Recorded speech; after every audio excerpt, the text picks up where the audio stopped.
Søren Frederiksen, tillykke med sejren over AaB. I var bagud et stykke tid, og det så ikke ud som om, at I ville få 3 point med herfra, men så lige pludselig vendte det. Hvad gjorde I rigtigt lige pludselig? Jamen, vi gjorde det rigtigt, at vi ændrede vores spil. Vi havde et passivt forsvarsspil til, at vi bliver lidt mere aggressive på AaB. Og vi testede egentlig det der passive forsvarsspil, og jeg synes, det gik godt. Vi fik mange chancer ud af det, men det var som om det aggressive. Det virker åbenbart lidt bedre, kan man sige. Og så er vi også heldige at få mål i undertal der jo. Var det også en smule rutinen, der sejrede? Selvfølgelig har I nogle meget unge spillere, men I har også en 4-5 rutinerede spillere, der har spillet mange år og vundet og ved, hvad der skal til.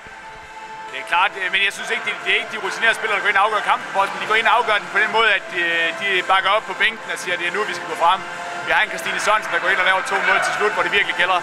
Det er jo ikke rutinerede spillere, kan man sige. Der er nok mange, der tippede jer til at vinde rækken rimelig suverænt og måske ikke få så voldsomt stor modstand. Men I har haft nogle gode tætte kampe mod især AaB og OFS. Var det folk, der tog fejl? Regnede I ikke selv med at være overlegne på den måde, som mange sagde? Jeg tror slet ikke, vi skal være overlegne. Slet ikke. Altså, AaB er et rigtig, rigtig rutineret hold, og jeg synes, Aarhus har fået nogle rigtig, rigtig gode spillere, som gør, at de er et rigtig, rigtig kompetent hold. Vi har stadigvæk de unge spillere, som stadig er ved at få hår på brystet, og det er det, vi arbejder med. Men vi bliver bedre end det her, det er slet ikke et sekund i tvivl om. Hvordan var det at spille i en meget fin kulisse her i dag med et par 100 tilskuere og en lidt anden hal, end AaB normalt plejer at spille i? Jeg synes, det er en helt suveræn hal herinde.